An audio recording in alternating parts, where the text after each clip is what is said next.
SSC 2026 SSC খাতা দেখা নিয়ে দারুণ সুখবর দিয়েছে শিক্ষামন্ত্রী।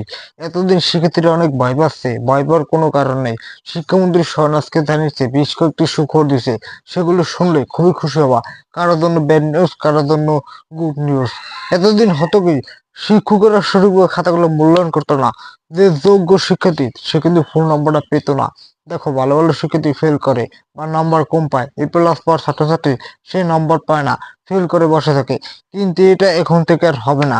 স্বয়ং শিক্ষামন্ত্রী জানিয়ে দিয়েছেন যে কারো খাতা রাগান্বিত হয়, কারো খাতা নর্মাল দেখার কোনো দরকার নেই। তাহলে আপনার খাতা নেওয়ার দরকার নেই, কারণ প্রতিটি খাতার জন্য তুমি যে 170 টাকা করে দিচ্ছ, তোমাকে ফি নেওয়া হচ্ছে বোর্ড পরীক্ষার যে টাকাগুলো নেওয়া হচ্ছে, এখান থেকে কিন্তু বোর্ডে টাকা যায়।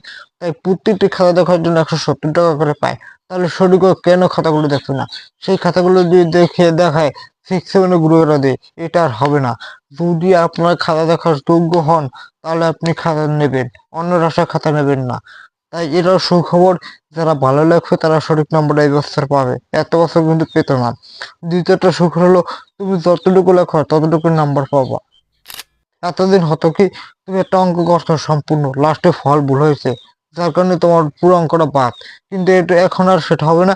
তুমি যতটুকু লেখছো ততটুকু নাম্বার দেওয়া হবে। তোমার ফল ভুল হয়েছে, সেখানে 2 নম্বর কাটা যাবে। কিন্তু মেধা খাটিয়ে অঙ্কটুকু করছো, তার জন্য নম্বর দেওয়া হবে।